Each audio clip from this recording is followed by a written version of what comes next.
اعوذ باللہ من الشیطان الرجیم بسم اللہ الرحمن الرحیم الحمدللہ رب العالمین الصلاة والسلام علی اشرف الانبیاء والمرسلین وعلی آلہ الطیبین الطاہرین اللہم صل علی محمد وآل محمد وعجل فرجہ۔ آج نماز کے چھٹے قاعدے کے بارے میں بات کریں گے، جب نماز کی رکعتوں کی تعداد میں شک ہو۔ یہ بہت وسیع اس میں تفصیلات ہیں، بہت زیادہ ڈیٹیلز ہیں، لیکن ابھی مختصر طور پر بیان کر کے پھر انشاءاللہ اگلے دروس میں اس کی مزید وضاحت کروں گی کہ نماز کی رکعتوں کی تعداد میں اگر شک ہو تو کیا حکم ہے۔ تو کچھ شک ایسے ہیں کہ جو نماز کی رکعتوں کی تعداد، اب صرف رکعتوں کی تعداد کی بات ہو رہی ہے۔ دیکھیں ہم نے قاعدہ نمبر 4 پڑھا تھا، وہ واجبات نماز میں شک تھا، یعنی تشہد پڑھی ہے کہ نہیں پڑھی، رکوع کیا ہے کہ نہیں، سجدہ کیا ہے کہ نہیں، وہ واجبات نماز میں شک تھا۔ قاعدہ نمبر 6 میں رکعتوں کی تعداد کے بارے میں شک کی بات ہو رہی ہے، پہلی رکعت ہے، دوسری ہے، تیسری ہے، چوتھی ہے، رکعتوں کی تعداد کے بارے میں۔ تو جب نماز کی رکعتوں کی تعداد کے بارے میں شک ہو تو کچھ شکوک نماز کو باطل کرتے ہیں، ٹھیک، اور کچھ شک ایسے ہیں کہ جن سے نماز باطل نہیں ہوتی۔ کچھ شک نماز کو باطل کر دیتے ہیں اور کچھ شک سے نماز باطل نہیں ہوتی۔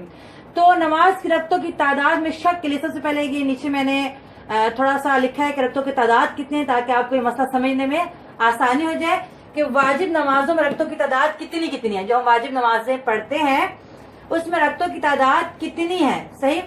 یا تو وہ 2 رکعتی نماز ہوتی ہے، یا وہ 3 رکعتی نماز ہوتی ہے، یا وہ 4 رکعتی نماز ہوتی ہے جو ہم واجب نماز پڑھتے ہیں، یا وہ 2 رکعتی نماز ہے۔ 2 رکعتی نماز میں کون سا آ جاتی ہے؟ نماز فجر آ جاتی ہے، 2 رکعتی نماز ہے۔ مسافر کی جو نماز قصر ہوتی ہے، ظہر اثر اور عشاء، تو 2 رکعتی نماز ہے، تو یہ 2 رکعتی نماز آ جاتی ہے۔ ایک 3 رکعتی نماز آتی ہے، کون سی ہے؟ وہ نماز مغرب ہے جو 3 رکعت ہوتے ہیں، اور 4 رکعتی نمازوں میں 3 آتی ہیں، ظہر، عصر اور عشاء، صحیح؟ تو یہ ہو گیا کہ واجب نمازوں میں رکعتوں کی تعداد، یہ مہم ہے، اسی سے آپ کو انشاءاللہ پورا مسئلہ سمجھ میں آ جائے گا کہ واجب نمازوں میں کچھ نمازیں 2 رکعتی ہیں، کچھ نمازیں 3 رکعتی ہیں، اور کچھ نمازیں 4 رکعتی ہیں۔ اور 4 رکعتی جو نماز ہوتی ہے اس میں 4 رکعتی ہوتی ہیں، تو اس میں بھی پہلی 2 رکعت میں شک کا الگ حکم ہے اور آخری 2 رکعت میں شک کا الگ حکم ہے۔ تو ان سارے جو میں نے لکھا ہے اس کو پڑھنے سے پہلے میں یہاں پر آپ کو مثال دے کر پھر انشاءاللہ وہ پڑھتی ہوں کہ واجب نمازوں میں جب رکعتوں کی تعداد میں شک ہو جائے، جب رکعتوں کی تعداد میں شک ہو جائے اور وہ نماز ہو 2 رکعتی، 2 رکعتی نماز کون سی؟ یعنی فجر کی نماز۔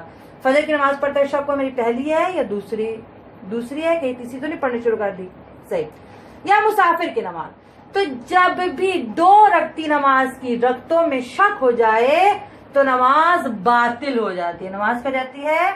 باطل۔ جب 2 رکعتی نماز کی رکعتوں کی تعداد میں شک ہو جائے پھر اس کا کوئی حل نہیں ہے، نماز باطل ہے، صحیح۔ 3 رکعتی نماز کی رکعتوں میں اگر شک ہو جائے، مغرب میں شک ہو جائے میری پہلی رکعت ہے یا دوسری ہے یا تیسری ہے، مغرب کی نماز میں رکعتوں کی تعداد میں شک ہو جائے تو اس سے بھی نماز باطل ہو جاتی ہے۔ 3 رکعتی نماز کی رکعتوں کی تعداد میں شک سے بھی نماز ہو جاتی ہے، باطل ہو جاتی ہے۔ 4 رکعتی نماز کی رکعتوں میں اگر پہلی 2 رکعتوں میں شک ہو اور اگر آخری 2 رکعتوں میں شک ہو، اگر پہلی 2 رکعتوں میں شک ہوگا تو اس میں بھی نماز باطل ہے، اگر آخری 2 رکعتوں میں شک ہوگا تو نماز صحیح ہے، صحیح؟ یعنی واجب نماز میں جو رکعتوں کی تعداد کے لحاظ سے ہم نے تقسیم کیا تھا، 2 رکعتی نماز، 3 رکعتی نماز، 4 رکعتی نماز، رکعتوں کی تعداد کے بارے میں شک کی بات ہو رہی ہے۔ اگر 2 رکعتی نماز کی رکعتوں کی تعداد میں شک ہو جائے، یعنی فجر کی نماز کی رکعتوں کی تعداد میں یا مسافر کی نماز کی رکعتوں کی تعداد میں، تو نماز باطل ہے۔ 3 رکعتی نماز کی رکعتوں کی تعداد میں شک ہو جائے، یعنی مغرب کی جو 3 رکعتی نماز ہے اس کی رکعتوں کی تعداد میں شک ہو جائے تو نماز باطل ہے۔ 4 رکعتی نماز کی پہلی 2 رکعتوں میں اگر شک ہو جائے تو نماز باطل ہے، آخری 2 رکعتوں میں اگر شک ہو جائے تو نماز صحیح ہے۔ کہ انشاءاللہ میں بتاؤں گی کہ ہمیں کیسے پتا چلے کہ 4 رکعتی نماز کی بھی پہلی 2 رکعتوں میں شک ہے یا آخری 2 رکعتوں میں شک ہے، کہ انشاءاللہ میں تفصیل سے اگلے دروس میں آپ کی خدمت میں عرض کروں گی، صحیح۔ چل یہ بات ہوگی اب یہی بات اوپر میں نے لکھی ہوئی ہے، صرف یہ آپ کا خلاصہ تھا، جو اگر انشاءاللہ یہ سمجھ آئے گا تو اوپر کی سب سمجھ آ جائے گی، صحیح۔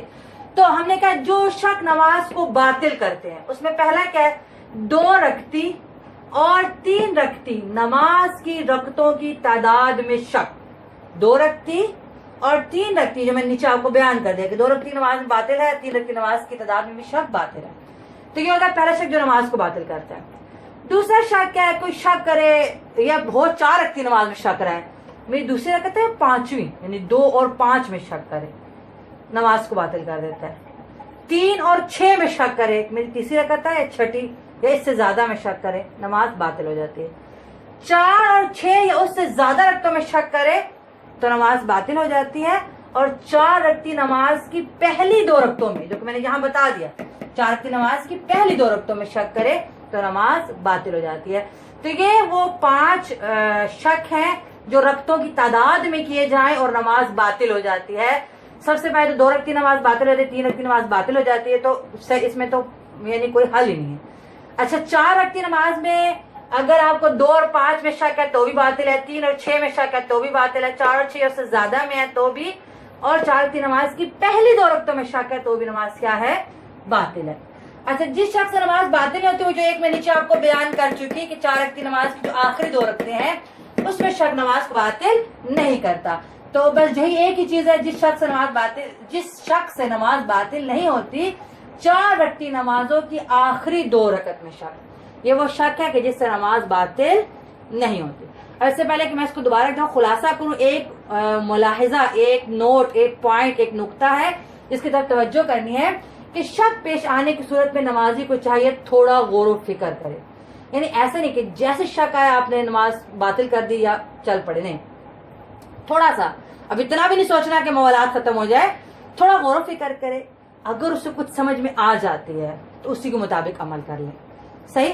اگر کوئی فیصلہ نہیں کر پاتا تو پھر وہ اگر ان میں سے ہے تو نماز باطل ہے، اور اگر اس میں سے ہے تو پھر اس کا آگے حل ہے کہ انشاءاللہ میں پورا تفصیل سے بتاؤں گی کہ 2 3 میں شک ہو تو کیا کرے، 3 4 میں شک ہو تو کیا کرے، 4 5 میں شک ہو تو کیا کرے، 2 4 میں شک ہو تو کیا کرے۔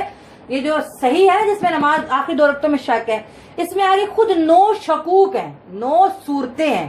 یہ جو صحیح شک ہے نا کہ 4 رکعتی نماز کی آخری 2 رکعت میں شک، اس میں 9 صورتیں ہیں، 2 اور 3 میں شک، 2 3 4 میں شک، 3 4 میں شک، 4 5 میں شک، 9 صورتیں ہیں کہ جس میں نماز کیا ہے؟ صحیح ہے۔ اور اس کا حل کیا کرنا ہے وہ انشاءاللہ میں آپ کو ادھر تفصیل سے ڈیٹیل سے بتاؤں گی کہ اس کا حل کیا کرنا ہے، اس کی انشاءاللہ تمام تفصیلات آپ کی خدمت میں عرض کروں گی، صحیح۔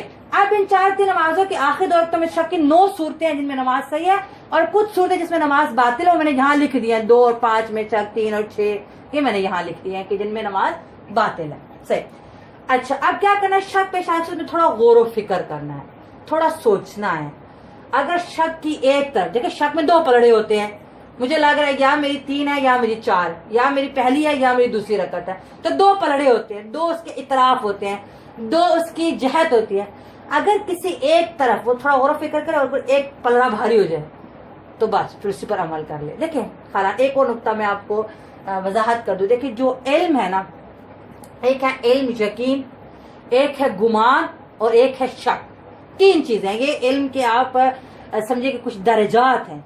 یہ جو 100% ہوتا ہے نا انسان کو، 100%، جب ہم کہتے ہیں 100%، 100%، یہ 100% ہوتا ہے یقین، اسے کہتے ہیں یقین، صحیح۔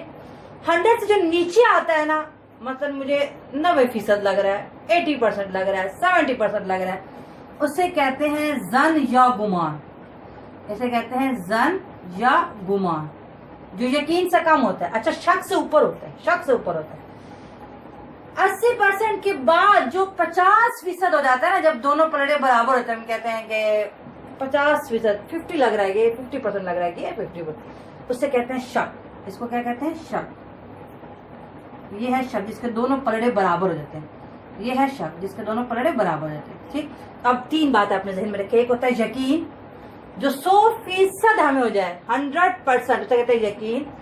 یقین سے کم جو ہو اسے کہتے ہیں ظن یا گمان، ٹھیک۔ یقین سے کم ہوتا ہے، شک سے اوپر ہوتا ہے۔ جب دونوں پلڑے برابر ہو جائے، 50-50 ہو جائے، تو اسے کہتے ہیں شک، صحیح۔ اب یہ اس لیے میں نے آپ کی خدمت میں عرض کیا، میں نے کہا شک پیش آنے کی صورت میں نمازی کو چاہیے تھوڑا غور و فکر کرے۔ اگر شک کی ایک طرف یقین یا گمان حاصل ہو جائے، یعنی اگر 100% یقین نہ بھی ہو بلکہ 70-80% بھی اگر ایک پلڑا بھاری ہو جاتا ہے، ظن اور گمان بھی پیدا ہو جاتا ہے، تو بھی اس پر عمل کر لے، صحیح۔ لیکن اگر دونوں پلڑے برابر رہتے ہیں، شک کی حالت میں تھوڑی دیر سوچتا ہے لیکن شک ابھی بھی باقی ہے، دونوں پلڑے برابر ہے، یا 3 ہے یا 4. صحیح، 50% لگ رہا ہے 3 اور 50% لگ رہا ہے 4، تو ہم کہیں گے شک اپنے اوپر باقی ہے، پھر اس کے بعد وہ اس کے مطابق عمل کرے گا. لیکن اگر اس کو 80% لگا، نہیں 80% لگتا ہے کہ تیسری رکعت ہے میری، اب ایک پلڑا بھاری ہو گیا، اب اس کو تیسری قرار دے کر نماز کو جاری رکھے. تو اگر تھوڑی دیر غور و فکر کرنے سے یقین حاصل ہو جائے پھر تو کیا ہی بات ہے. اگر یقین نہ ہو بلکہ ظن اور گمان بھی حاصل ہو جائے، اب یاد رکھے ظن اور گمان کا درجہ یقین سے نیچے ہے، شک سے اوپر ہے. ظن اور گمان بھی حاصل ہو جائے تو اس پر عمل کر لے. لیکن اگر شک میں پلڑے دونوں بھی برابر ہیں، دونوں طرفیں برابر ہیں، تو پھر اس کے مطابق وہ عمل کرے گا جو شک کا حکم ہے. اور شک کا حکم میں نے آپ کو بتایا کہ کچھ رکعتوں کی تعداد میں شک نماز کو باطل کر دیتا ہے، اور کچھ شک ہے کہ جس سے نماز باطل نہیں ہوتی. کہ انشاءاللہ جو اب یہ باطل نہیں ہوتی، اس کے آگے پھر 9 صورتیں ہیں کہ جو میں آپ کو باقاعدہ یہاں پہ بیان کروں گی. خدا متعال ہمیں صحیح سمجھنے اور اس پر صحیح عمل کرنے کی توفیق عطا فرمائے. والحمدللہ رب العالمین.